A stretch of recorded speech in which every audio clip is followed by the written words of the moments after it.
Rob. I'm Matt. And welcome to Bluegrass Whiskey Review. So today we're going to be checking out Blanton's Kentucky Straight Bourbon Whiskey from the Buffalo Trace Distillery. Yeah, that's correct. Yeah. So Blanton's, I think everybody kind of knows the story, or thinks they know the story, but, pretty sought after, right? Mash bill number 2 from historic Buffalo Trace, so that's their high rye mash bill. High rye being 12 to 15%, of course, bourbon being, more than 50% corn as well. So, a unique lineage behind Blanton's and a pretty interesting story too. Good deal. So Blanton started in 1984, is that right? Yeah, no, that's correct. 1984. So it really started by Elmer T. Lee, the famous Elmer T. Lee that everybody chases after his bourbon as well. Well, he's go ahead and pour me up because I don't mind drinking that. While he's the master distiller there, it's a downturn in the bourbon industry. So they're getting their butts kicked by clear spirits, the gins and the vodkas, and everybody's drinking martinis or whatnot. I don't know if it's a health conscious craze or what, but bourbon's getting its tail kicked. So it's White Claws now. It's White Claws now. I don't know what's going to do us in.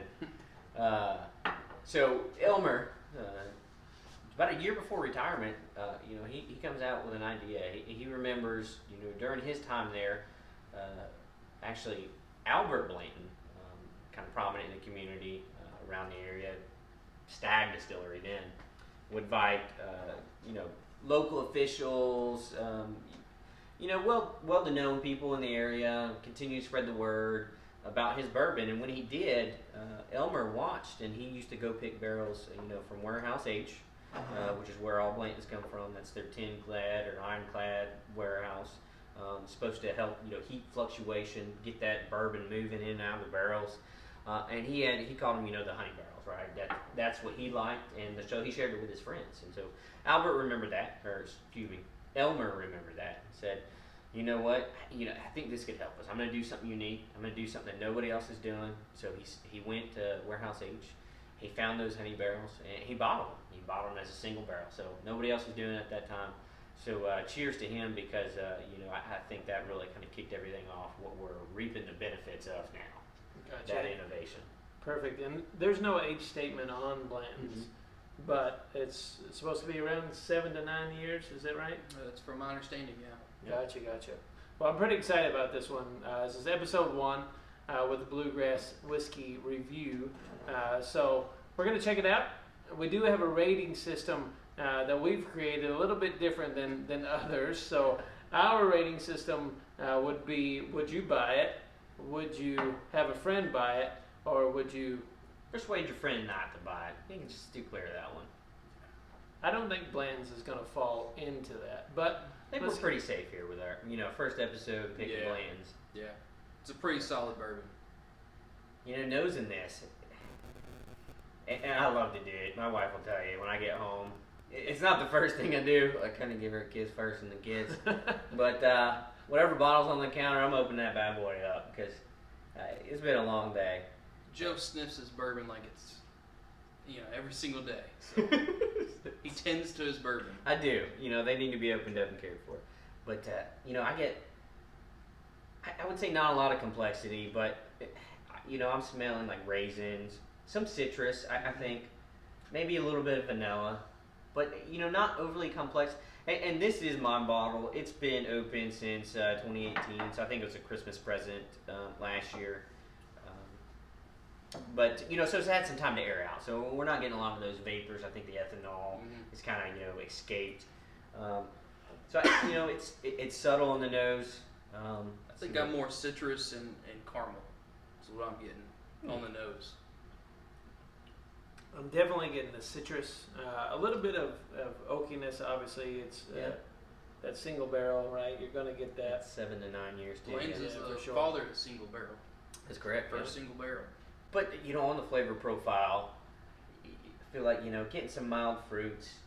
I don't get a lot of the spiciness that you would kind of normally reflect, I think, a high rye bourbon or a rye whiskey. Yeah, but it's there, but it's not overly sweet or mellow like a weeded bourbon or anything like that. I've heard some people say nutmeg, but I can't pull it out. No. I'm still new to it, but I'm still trying to be able to pull out different spices and different flavors. I get a lot of honey, and that might be where they get honey barrel from, but it's not overpowering. But on the taste profile, it's smooth, it's mellow, it's not overly complex or hot. I mean, it's definitely very drinkable. Right. It is. I think you get what you pay for. Definitely, it's not gonna. It is a single barrel, so there's a chance out there you might get something that's. But Blanton's has a name. I think they live up to it. So. Every barrel's going to taste just a little different.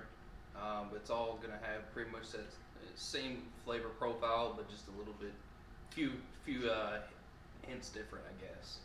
So Robert, Matt, I actually see we got two bottles here, but can you tell us a story about any of the history of the horses?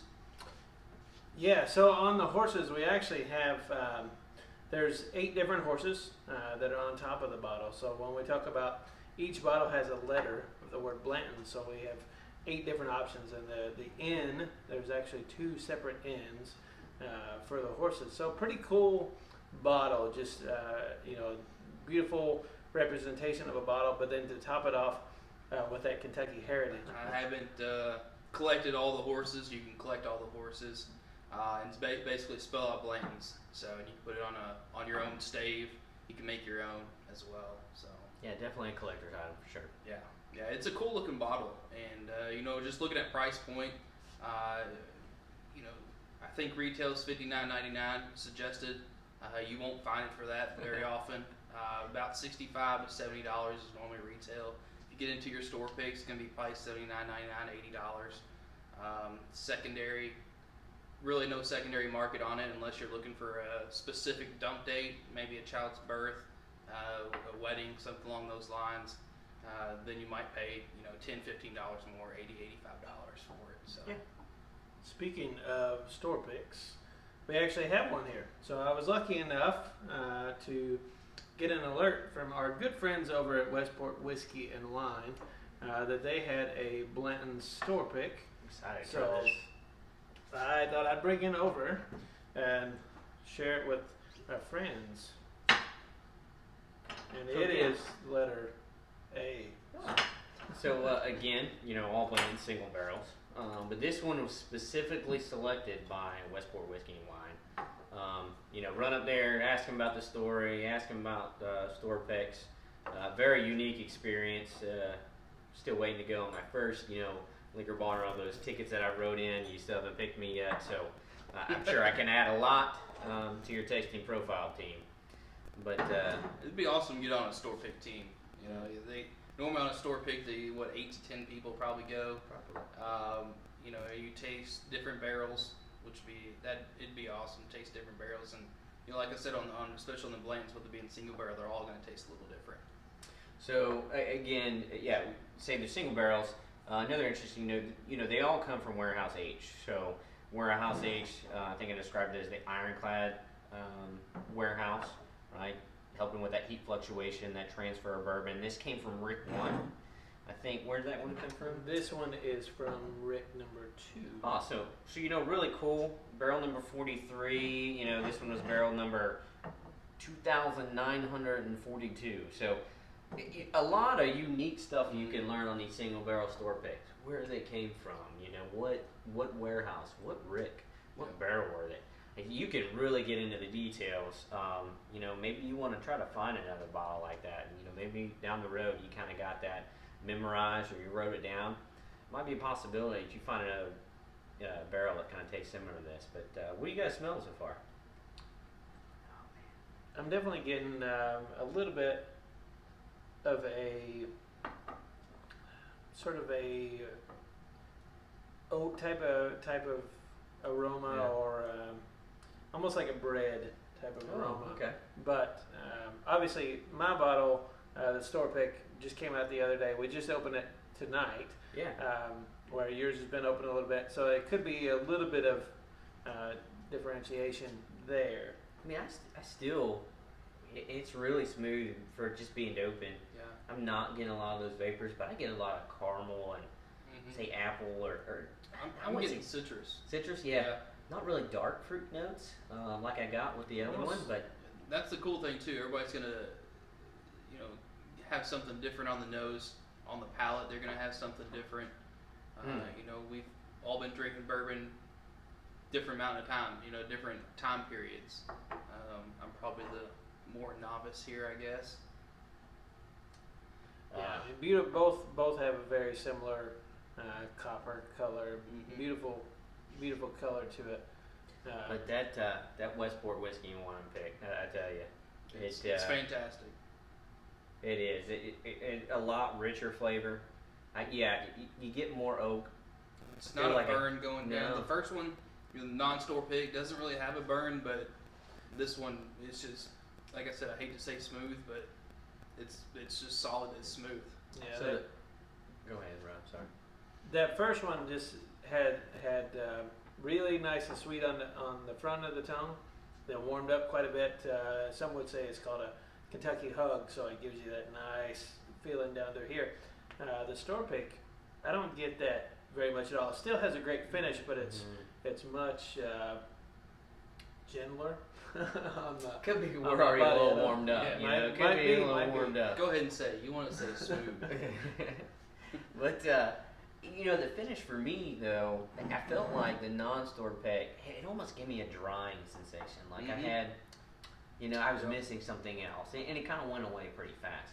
But that store pick, I'm telling you, it's sticking with you. It's oily, or I'm not gonna say oily because I feel like that gives it a bad connotation, but it's got something else there that's just staying with you. Yeah. And it's coating your mouth with that goodness, and I like it definitely. So Yeah, very well done to our friends over at Westport Whiskey and Wine. If you haven't been up there, Rich and the crew, fantastic group of folks, tons of offerings as well. So we've got a Russell's pick from there that we haven't popped the cork on yet, so hopefully we can share that with you guys in the next few weeks. But yeah, I really enjoy that. So what do you guys think from a rating standpoint on the non-store pick, standard Blantons? What are you guys thinking? I'd definitely buy it. I'd recommend it as well. I'd even purchase it for a gift, birthday gift. somebody you Even a really like, Christmas right? gift. Yeah, somebody really like. Somebody you really like. Yeah. So one of you guys here, I'd get Oh, for a thanks. birthday maybe. I know Joe's got a birthday coming up. Yes, that's right. That's right. 2 days later. There you go. We're All going to right. have a birthday episode, so Yeah. stay tuned. I'll just buy one bottle and we'll split it Go between ahead. three. Yeah, know that. Yeah, it's the benefit of living next door to each other. What about you, Rob? I thought definitely both would buy or persuade someone to buy. But I think obviously the store pick for me was just killer. I loved it. Yeah. But both, we're a little jaded because the store pick, obviously, several store picks, especially when we're talking about Westport Whiskey and Wine, have been known to have some killer stuff. So both picks are great. Unfortunately, unless you can get this on secondary, I believe they're quite sold out. I think they were sold out quite fast. But definitely check out Blanton's. I think it's a great buy for sure. Yeah, definitely. My thoughts are this is a great bottle. It's almost a collector's item just for the bottle itself, but don't look past the bourbon that's inside. They do a great job of ensuring that this is going to be a quality bourbon to drink. This was not overly complex for me. I'd still buy it alone. I mean, just to drink, have around the house. It's a great bar item just to have. I mean, just because of the looks of it. That bourbon, if it's at the same price point or even a little bit higher, I'm definitely going for it every day. That Westport whiskey and wine, they know what they're doing over there. And I don't know if Rob's going to let us drink the rest of this tonight, but I don't know about tonight, but for Okay. sure very soon, right? Yeah. I believe our wives will have issue with that. But thanks for checking out Bluegrass Whiskey Review. We'll be back weekly with new reviews, adventures at various distilleries, and other news around the bourbon industry. Cheers.